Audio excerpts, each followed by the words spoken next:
তাহলে কি তোমাদের ধারণাই সত্যি? সংসারের বড্ড অভাবের কারণেই কি আমরা এক তরকারি ভাত খেয়ে রয়েছি? কেন বাঙালি হওয়া সত্ত্বেও আমাদের খাবারে মাছ, মাংস, ডিমের প্রাধান্য দেখতে পাওয়া যায় না? এই গরমে কৃষুর জন্য কি করে ঘরে দই জমাই? কৃষু সোনার ভ্যাকসিনেশন প্রাইভেটে নাকি সরকারিতে করিয়ে থাকি? তার সাথে সাথে কৃষুর প্রিয় একটা সয়াবিনের লাঞ্চ রেসিপি নিয়ে আবার চলে এসেছি আমরা। গুড মর্নিং এভরিওয়ান, আশা করছি তোমরা সবাই ভালো আছো। আমরাও বিন্দাস আছি। চলে এসেছি আবার আরেকটা ঝলমলে ভিডিও নিয়ে। আজকে কৃষুকে ভ্যাকসিন লাগাতে যাবো, তাই অনেক সকালবেলা উঠে পড়েছি। উঠে বাসি কাজকর্ম সেরে নিয়েছি। কৃষুকে একটুখানি দুধ খাইয়ে দিয়েছি, জল খেয়েছে। এখন কৃষুর জন্য একটু সেদ্ধ ভাত এখানে প্রেশার কুকারে বসিয়েছি। ডাল সেদ্ধ, আলু সেদ্ধ আর ডিম সেদ্ধ দিয়ে ভাত খাইয়ে নিয়ে যাব। আমাদের জন্য চা বানানো হয়ে গেছে। আমাদের ব্রেকফাস্টটা একটুখানি পরে বানাচ্ছি। সকাল সকাল কৃষুকে এই কারণেই সেদ্ধ ভাত মানে একটু ভারী খাবার খাইয়ে নিয়ে যাচ্ছি, কারণ ভ্যাকসিন লাগানোর পরেই না ও যখন বাড়িতে আসে কিছুক্ষণের মধ্যেই অল্প কিছু খায় বা না খেয়ে ঘুমিয়ে পড়ে। তাই যাতে একদম খিদে পেটে না ঘুমায় তার জন্যই সকাল সকাল একটু সেদ্ধ ভাত খাইয়ে নিয়ে যাবো। বাবা আসো। মা হওয়ার পর একটা জিনিস আমি অবশ্যই রিয়েলাইজ করেছি যে একসাথে মানে অনেকগুলো কাজ করতে পারাটাও এটা একটা ট্যালেন্ট, যেটা মানে সময়ের সাথে সাথে হয়তো প্রত্যেকটা মেয়ে শিখে যায়। তো আগে যেই কাজগুলো করতে গিয়ে আমি ভীষণ ছড়িয়ে ছিটিয়ে কাজ করতাম, বুঝে উঠতে পারতাম না যে কখন কোন কাজটা করলে আমার সময় সেভ হবে বা কোন দুটো কাজ একসাথে করা যেতে পারে। তো সেই জিনিসগুলো বুঝতাম না, এক্সপিরিয়েন্স অতটা ছিল না। কিন্তু এখন সময়ের সাথে সাথে কৃষু বড় হচ্ছে আর ওকে নিয়ে যেহেতু আমি প্রথম থেকেই একা কাজ করি, তাই আমার মনে হয় নিজে থেকেই অনেক বুদ্ধি চলে আসে। যেরকম ধরো কৃষুকে খাওয়াচ্ছিলাম, সেই সময় গ্যাসটা পুরো ফাঁকা ছিল, এবার আমাদেরও খিদে পাবে, এটা স্বাভাবিক ব্যাপার। তাই যতক্ষণে কৃষুকে খাওয়াচ্ছিলাম ততক্ষণে আমি প্রেসার কুকারে আমাদের ব্রেকফাস্টের জন্য আলুটা সেদ্ধ হতে বসিয়ে দিয়েছিলাম। তো আলুটা এখানে সেদ্ধ হয়ে গেছে, এবার আমাদের জন্য একটু ব্রেকফাস্ট বানিয়ে নেব। এখন কিন্তু শুধু নর্থ বেঙ্গলিরা না, বাঙালিরাও আলুর পরোটা খেতে ভীষণ পছন্দ করে। আজ থেকে 10 বছর আগে বোধহয় এইরকম ব্যাপারটা ছিল না। আর আমি যেহেতু প্রায় অনেক দিন যাবতই কলকাতার বাইরে থাকছি, মানে ওয়েস্ট বেঙ্গলের বাইরে থাকছি, আর আমার হাজব্যান্ড যেহেতু ছোটোবেলা থেকে দিল্লিতে মানুষ, তাই ওর কাছে পছন্দের ব্রেকফাস্টের মধ্যে পরোটা হলো অন্যতম। তাই প্রায় দিনই ব্রেকফাস্টে আমরা পরোটাটা খেয়ে থাকি। আজকের আলুর পরোটাটা না পেঁয়াজ আর ধনেপাতা ছাড়া বানাবো, একটু অন্যরকম করে, তবে খেতে দারুণ টেস্টি হবে। আলুটাকে সেদ্ধ করে রেখেছি, তার মধ্যে একটা শুকনো তাওয়াতে আমি একটুখানি পরিমাণে গোটা ধনে, গোটা জিরে আর গোটা মৌরি হালকা করে ড্রাই রোস্ট করে নিয়েছি। তারপর ওটাকে একটুখানি ভেঙে ভেঙে নিয়ে আলুর মধ্যে অ্যাড করে দিয়েছি একটু কাসুরি মেথি, আর তার সাথে সাথে পরিমাণ মতন নুন আর শুকনো লঙ্কার গুঁড়ো। ভালো করে মেখে নিলেই আলুর পুরটা কিন্তু তৈরি হয়ে যাবে। তারপর যেরকম আমরা নর্মাল আলুর পরোটা বা যে কোনো পরোটা ভরে বানাই, ঠিক সেইভাবেই বানিয়ে নিতে হবে। তবে আজকের পরোটাটা আমি তেলের পরিবর্তে ঘি দিয়ে বানাচ্ছি। ঘি দিয়ে পরোটা বানালে এই পরোটার স্বাদটা অনেকটা পরিমাণে বেড়ে যায়। খাওয়া দাওয়া করে চটজলদি কৃষু সোনাকে একটু ফ্রেশ করিয়ে দিয়েছি, আর মোটামুটি ওকে খাওয়ানোও হয়ে গেছে। তাই আশা করছি ভ্যাকসিনেশনের সময় কোনো রকম কোনো অসুবিধা হবে না। অনেকেরই প্রশ্ন, কৃষুর ভ্যাকসিনেশন আমরা কোথায় করাই, সরকারিতে নাকি প্রাইভেটে? তো প্রথমেই বলে রাখি, ভ্যাকসিনেশন করানোর আগে যা যা জিনিসপত্র মানে যে সমস্ত ডকুমেন্ট লাগে সেগুলো আগে ভালো করে নিয়ে নিচ্ছি, আর একটুখানি জলের বোতল নিয়ে নিচ্ছি। ইনকেস যদি ভীষণ পরিমাণে কান্নাকাটি করে তাহলে জলের বোতলটা ভীষণ কাজে দেয়। আর এদিকে এই ছেলের কীর্তি দেখো, বাইরে বেরোলে লিফটের কাছে আসলেই বাবা মাকে পাত্তা দেয় না, নিজে থেকে আগে টাটা আর হামি দিয়ে দেয় যে না, তোমাদের আমাকে আর দরকার হবে না, এখন আমি একা একাই নিচে চলে যেতে পারবো। জানো কত বড় হয়ে গেছে। দেখতেই দেখতে চলে এসেছি ভ্যাকসিনেশন সেন্টারে। আর ভ্যাকসিনেশন সেন্টারটা দেখো কতটা পরিমাণে গ্রিনারি রয়েছে, কত পরিমাণে গাছপালা রয়েছে। তাই এই কারণে না এই সেন্টারটা ভীষণ পরিমাণে ঠান্ডা থাকে এই গরমে। আর ভ্যাকসিনেশন সেন্টারটা এতটাই পয় পরিষ্কার সেটা বলার মতন না। প্রত্যেককেই এখানে এন্টার করার আগে বাইরে জুতো খুলে রেখে যেতে হবে, এটা কিন্তু ম্যান্ডেটরি। নিজেরা তো জুতো খুলেইছি, তবে কৃষুর পায়ে যে জুতো ছিল সেটা আমরা ভুলেই গেছিলাম, তো যাওয়ার আগে জুতোটা খুলিয়ে নিলাম। ভ্যাকসিনেশন হয়ে গেছে। আজকে কৃষু সোনা একটুও কান্নাকাটি করেনি, একদম নর্মাল রয়েছে। প্রথমে আমার কোলে আসতে চাইছিল না, যেই না দেখেছে ওর বাবা অ্যাক্টিভা বের করেছে, তারপর দেখো নিজে থেকেই দৌড়ে দৌড়ে চলে আসছে, মানে ভীষণ নকশা শিখেছে। আমরা এই ভ্যাকসিন লাগিয়ে নিয়ে আসলাম। অ্যাজ অফ নাও কোনো রকম কোনো প্রবলেম নেই, যদিও ভ্যাকসিন লাগানোর সাথে সাথেই খুব একটা প্রবলেম হয় না, পরে বোঝা যায়। এখন যেহেতু কৃষুকে ব্রেকফাস্ট করিয়েই নিয়ে গেছিলাম, এখন ওকে খাইয়ে দেবো একটু সবেদা আর কলা। খাও কলা, ভালো খাও, দুষ্টু বুড়ো। এটা বাড়িতে আসার সময় কিছু বাজার বলতে ওই আলু, একটু পেঁয়াজ, একটু কলা নিয়ে এসেছিলাম। কলাটা যেহেতু ডেলি বেসিসে লাগে তাই মোটামুটি কলাটা আমি ঘরে রাখার চেষ্টা করি। তো জায়গার জিনিসপত্র একেবারে জায়গায় রেখে দিচ্ছি, এতে করে পরে আমার খাটনিটা কম হবে। কৃষুর ভ্যাকসিনেশন নিয়ে যেটা সবার প্রশ্ন যে ওর ভ্যাকসিনেশন আমরা সরকারিতে নাকি প্রাইভেটে করিয়ে থাকি। আমাদের এখানে যে কটা ভ্যাকসিন ধরো সরকারিতে অ্যাভেলেবেল রয়েছে সেগুলো আমরা একদম প্রথম থেকেই সরকারিতে দিয়ে থাকি, কিন্তু অনেকগুলো ভ্যাকসিন এরকম রয়েছে যেটা সরকারিতে থাকে না, বেসরকারিতেই দিতে হয়। তো সেগুলো কৃষুর ডাক্তারের ক্লিনিক থেকেই আমরা দিয়ে থাকি। তো এই হচ্ছে মেন ব্যাপার, মানে সরকারিটা সরকারি থেকে দিয়ে থাকি, যেটা ওখানে থাকে না সেটা আমরা বেসরকারি থেকে দিয়ে থাকি। অনেকেই জানতে চেয়েছিল আগের দিনের ব্লগে যে কৃষুর জন্য দই কী করে জমাই, তো আজকে তোমাদের সাথে সেটা শেয়ার করছি। মোটামুটি দুধ অনেকটাই জমে গেছে, তাই আমি দুধটাকে প্রথমে আগে জাল দিয়ে নিচ্ছি। এখন কৃষুর মোটামুটি দুধ খাওয়ার পরিমাণ অনেকটাই কমে গেছে, মানে সকালবেলা ঘুম থেকে উঠে একটু খায় আর রাতের বেলা ঘুমোতে যাওয়ার আগে একটু খায়। তো এই কারণে না দুধ অনেকটাই বেঁচে যায়, তাই দুধ দিয়ে আমি মোটামুটি কখনো দই জমিয়ে নিই বা কখনো কোনো মিষ্টি বা পনির বানিয়ে নিই যাতে দুধটা নষ্ট না হয়। দুধটা এখন প্রচণ্ড গরম, এই সময় কিন্তু দই জমানো যাবে না, তাই ওটাকে আমি ঠান্ডা হতে রেখে দিয়েছি। আমাদের জন্য ভাত বানানো হয়ে গেছে, তরকারির জন্য সবজিও কেটে নিয়েছি। কৃষুর জন্য একটুখানি সয়াবিন আমি নুন আর জলে ফোটাতে দিয়ে দিয়েছি। কালকে টক দইটা শেষ হয়েছে, আর প্রত্যেকবারই টক দই শেষ হওয়ার আগে 2-1 চামচ উঠিয়ে রাখি, আর এই টক দইটা দিয়ে আমি দই জমাই। এটাকে ভালো করে একটুখানি ফেটিয়ে নিতে হবে যেন দইটা দেখতে একদম ক্রিমের মতন হয়ে যায়।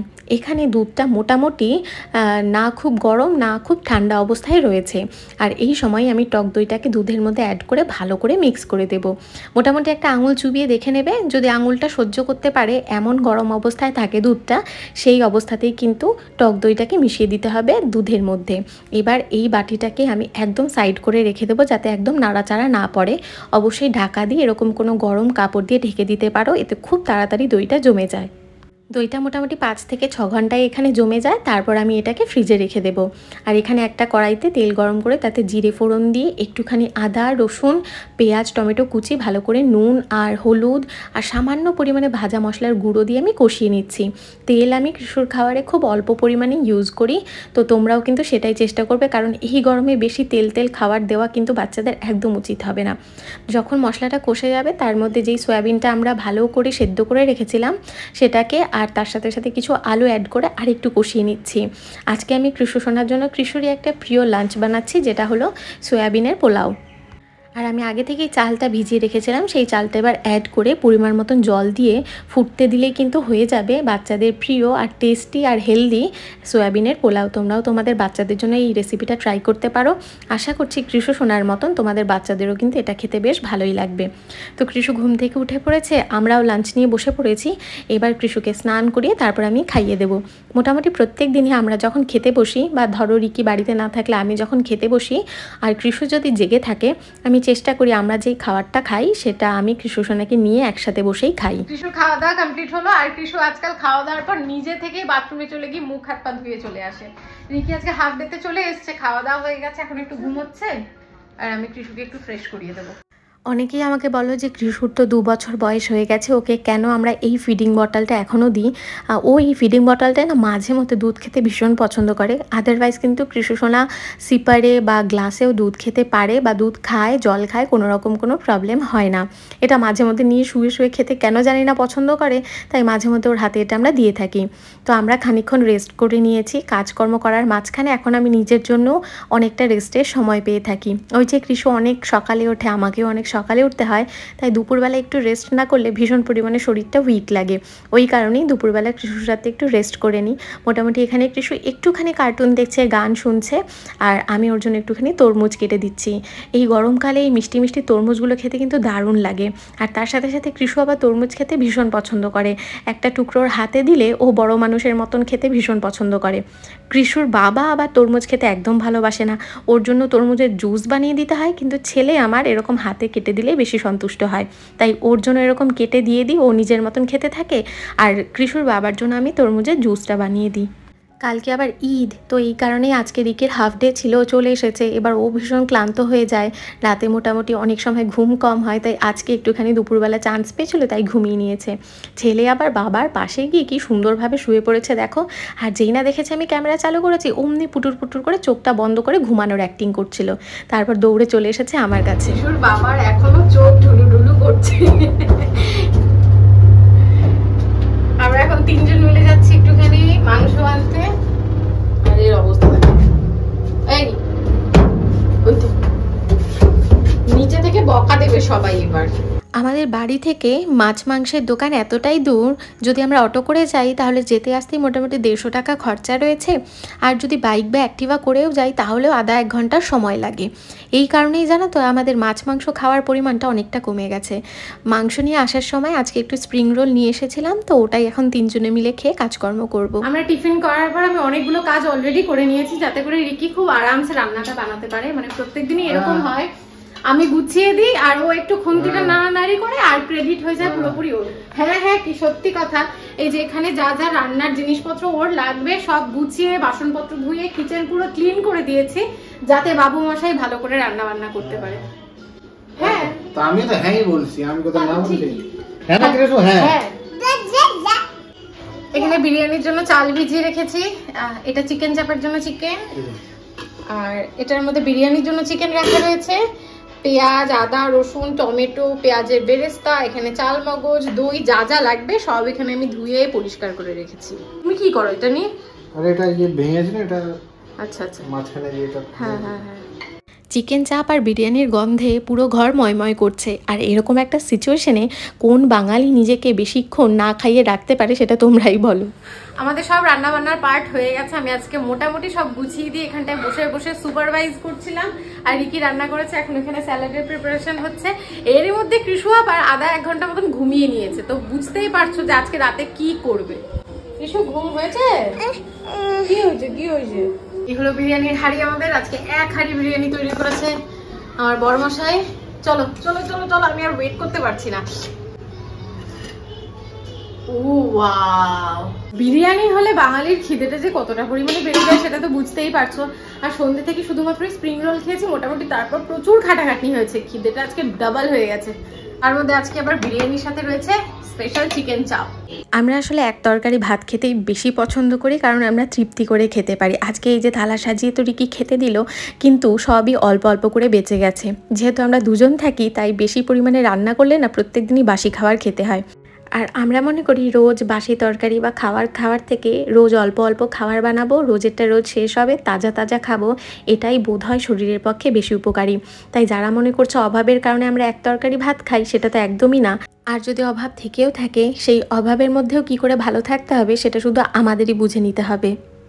আর অভাবের মধ্যে যদি আমরা এক তরকারি ভাত খেয়ে ভালো থাকতে পারি, আমার মনে হয় এর থেকে ভালো অন্য কিছু হতে পারে না। না খেয়ে তো নেই বলো, এক তরকারি ভাত খেয়ে থাকাটাও কিন্তু একটা ভাগ্যের ব্যাপার। কারণ পৃথিবীতে এরকম অনেক মানুষ আছে যারা প্রতিদিন 2 বেলা বা 3 বেলা পেট ভরে ভাত পর্যন্ত খেতে পারে না। তাই আমাদের কাছে যতটুকু আছে ততটুকুতেই আমরা সন্তুষ্ট। আর এই ধরনের কমেন্ট করে তোমরা নিজেদেরই ক্লাস নিজেরা ডিফাইন করছো, এটা তোমরা বুঝতে পারছো না। যাই হোক, আজকের ব্লগটা এখানেই শেষ করছি। যদি কিছু ভালো লেগে থাকে অবশ্যই আমাকে কমেন্ট করে জানাতে পারো।